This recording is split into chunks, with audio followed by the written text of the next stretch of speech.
जय शिवराय शेतकरी बांधवांनो, मनरेगाच्या योजनेअंतर्गत सर्व शेतकऱ्यांना दिल्या जाणाऱ्या काही महत्वपूर्ण योजना असतील त्याच्यामध्ये प्रामुख्याने पाहायला गेलं तर सिंचन विहीर आता ही विहीर राज्यामध्ये प्रत्येक शेतकऱ्याला मिळणार आहे. म्हणजे ज्या शेतकऱ्यांना विहिरीची गरज आहे, म्हणजे अर्थातच मागेल त्याला विहीर योजना, ही योजना याच्यामध्ये काम करते. तर शेतकरी मित्रांनो, ही विहीर करत असताना तुम्हाला जर काही अडचण येत असतील, म्हणजे जसं की एखादे अधिकारी तुम्हाला पैसे मागत असेल किंवा तुमच्या विहिरीचे मस्टर निघत नसेल, हे ज्या काही तुमच्या जे काही अडचणी असतात, तर या अडचणीसाठी तुम्ही जर एखाद्या कार्यालयामध्ये गेले तर त्या ठिकाणी तुम्हाला ती व्यवस्थित माहिती देत नाहीत व तुमचं जे काही काम आहे त्या ठिकाणी दाबून ठेवलं जातं. कारण त्या ठिकाणी त्या अधिकाऱ्याला तुमच्याकडून पैसे काढायचे असतात. याच्यानंतर याच्यामध्ये दिल्या जाणाऱ्या काही महत्वपूर्ण दुसऱ्या पण योजना असतील, गायगोठा असेल, त्याच्यानंतर फळबाग लागवड असेल, तर या सर्व योजनांमध्ये बऱ्याच शेतकऱ्यांना अडचण जाते. ती म्हणजे त्यांचे मस्टर निघत नाही, त्यांचं फायनल बिल पडत नाही. हेच फायनल बिल पाडण्यासाठी अधिकारी तुमच्याकडून पैसे मागतात. तर नेमकं जे अधिकारी पैसे मागतात यासाठी पर्याय काय, तर याच्यासाठी एक सर्वात सोपा पर्याय, जो की साधारण शेतकरी हा पर्याय वापरून तुमचं जे काय काम सुरळीत करू शकतात. शेतकरी मित्रांनो, व्हिडिओ अत्यंत महत्वाचा आहे, त्यामुळे व्हिडिओ शेवटपर्यंत बघा आणि ज्या शेतकऱ्यांना याची माहिती नसेल त्या शेतकऱ्यांपर्यंत नक्की पोहोचवा. कारण असे जे काही पंचायत समितीच्या माध्यमातून, अधिकाऱ्यांच्या माध्यमातून सर्व शेतकऱ्यांना लुबाडलं जातं. तर ह्या व्हिडिओच्या माध्यमातून नेमकी तक्रार त्यांची कशी करायची, ही तक्रार करण्याची पद्धत पूर्णपणे ऑनलाईन आहे. तुम्हाला कुठेही जाण्याची गरज नाही आणि सर्वात महत्वाचं म्हणजे याच्यासाठी तुम्हाला एकही रुपया म्हणजे फीस लागणार आहे. आता नेमकं याची ऑनलाईन तक्रार कशी करायची हेच आपण आजच्या व्हिडिओच्या माध्यमातून जाणून घेण्याचे प्रयत्न करणार. चला तर शेतकरी मित्रांनो, बघूयात नेमकी ही ऑनलाईन तक्रार दाखल कशी करायची. याच्यासाठी तुम्हाला सर्वप्रथम तुमच्या क्रोम ब्राउझर मध्ये जायचंय आणि त्या ठिकाणी maegis.government या साईटवरती तुम्हाला जायचं आहे. या साईटवर आल्याच्या नंतर या ठिकाणी बघू शकता तुम्हाला संपूर्ण माहिती दिलेली आहे. ही माहिती पाहिल्याच्या नंतर लगेच तुम्ही बघू शकता या ठिकाणी तक्रार निवारण हा तुम्हाला पर्याय दिलेला आहे. म्हणजे या पर्यायावरती जाऊन तुम्ही तुमची तक्रार दाखल करू शकता. या पर्यायावर गेल्याच्या नंतर तुम्हाला 3 पर्याय दिसतील. त्याच्यापैकी तुम्हाला तुमची तक्रार नोंदवा या पर्यायावरती तुम्हाला क्लिक करायचं आहे. मित्रांनो, शासनाच्या माध्यमातून हे पोर्टल नवीन ओपन केल्यामुळे या ठिकाणी तुम्हाला तक्रार करण्यासाठी थोडी अडचण जाणार आहे. ही अडचण मध्ये कशी जाणार आहे, फक्त या नेट प्रॉब्लेम असल्यामुळे साईटचा थोडा एरर असणार आहे. त्यामुळे तुम्हाला थोडी वाट बघायची आहे. लगेच तुम्हाला तुमच्या जे काही तक्रार नोंदणीचा अर्ज आहे त्यावरती तुम्हाला दिलं जाईल. यानंतर तुम्हाला तुमची तक्रार नोंदवा यावरती क्लिक करायचं आहे. यावर क्लिक केल्याच्या नंतर या ठिकाणी लगेच तुम्हाला तुमचा जो काही 10 अंकी मोबाईल नंबर आहे तो मोबाईल नंबर तुम्हाला मागितला जाईल. या ठिकाणी बघू शकता नागरिक लॉग इन, या ठिकाणी तुम्हाला खाली तुमचा मोबाईल नंबर टाकायचा आहे. हा मोबाईल टाकायच्या नंतर साइन इन करा या बटनवरती तुम्हाला क्लिक करायचं आहे.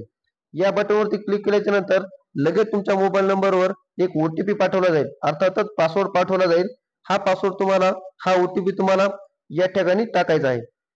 हा ओटीपी टाकल्याच्या नंतर खाली बघू शकता सत्यापित करा या डब्यावरती तुम्हाला क्लिक करायचं आहे. जसं तुम्ही या डब्यावरती क्लिक करसाल या ठिकाणी तुम्हाला तुमचं पहिलं नाव, त्याच्यानंतर तुमचं आडनाव आणि त्याच्यानंतर तुमची ईमेल आयडी, अर्थातच जर तुमच्याकडे ईमेल आयडी असली तर टाकू शकता.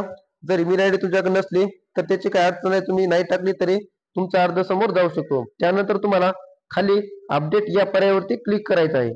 जसं तुम्ही या पर्यायावरती क्लिक करसाल या ठिकाणी बघू शकता रजिस्टर ग्रीव्हन्स, तक्रार नोंदवा, म्हणजे तुमची तक्रार नोंदवा यावरती तुम्हाला क्लिक करायचं आहे.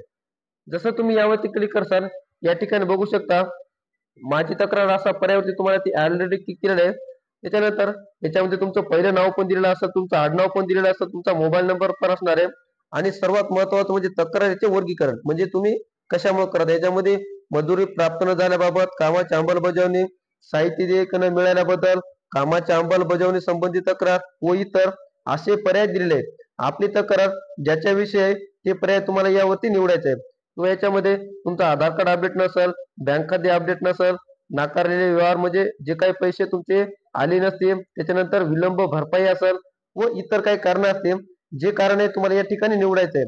या ठिकाणी तुमचा जॉब कार्ड नंबर तुम्हाला माहित असेल तर टाकायचा, नसेल तर त्याची काही अडचण नाही. त्याच्यानंतर या ठिकाणी तुम्हाला तुमचा जिल्हा निवडायचा आहे. हा जिल्हा निवडल्याच्या नंतर लगेच विभाग तुम्हाला ते ऑटोमॅटिक तिथे दिला जाईल. नंतर तुम्हाला तुमचा तालुका निवडायचा आहे. हा तालुका निवडल्याच्या नंतर तुमची जी काही ग्रामपंचायत असेल ती ग्रामपंचायत तुम्हाला या ठिकाणी निवडायची आहे. त्याच्यानंतर समोर तुम्हाला विलेज, गाव या पर्यायावरती तुमच्या गावाचं जे नाव आहे ते नाव तुम्हाला टाकायचं आहे. हे नाव टाकल्याच्या नंतर लगेच तुम्हाला समोर पिनकोड नावाचा पर्याय दिसेल.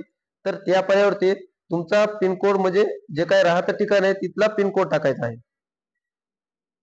हा पिनकोड टाकल्याच्या नंतर लगेच तुम्हाला खाली ग्रीव्हन्स डिटेल्स म्हणजे जर काही म्हणजे तुमची तक्रार कशाविषयी नेमकं त्याच्याविषयी तुम्हाला थोडं लिहायचं आहे. हे लिहिल्याच्या नंतर जर तुमच्याकडे एखाद्या अधिकाऱ्याने काही पैसे मागले असेल किंवा काही कामाची अंमलबजावणी केली नसेल किंवा जे काही तुमच्याकडे प्रूफ असेल जे काही कागद असेल ते या ठिकाणी अपलोड डॉक्युमेंट्स कागदपत्र जोडा यावरती तुम्हाला क्लिक करायचं आहे आणि त्यामध्ये जे तुमचा प्रूफ आहे त्यामध्ये तुम्हाला टाकायचं आहे.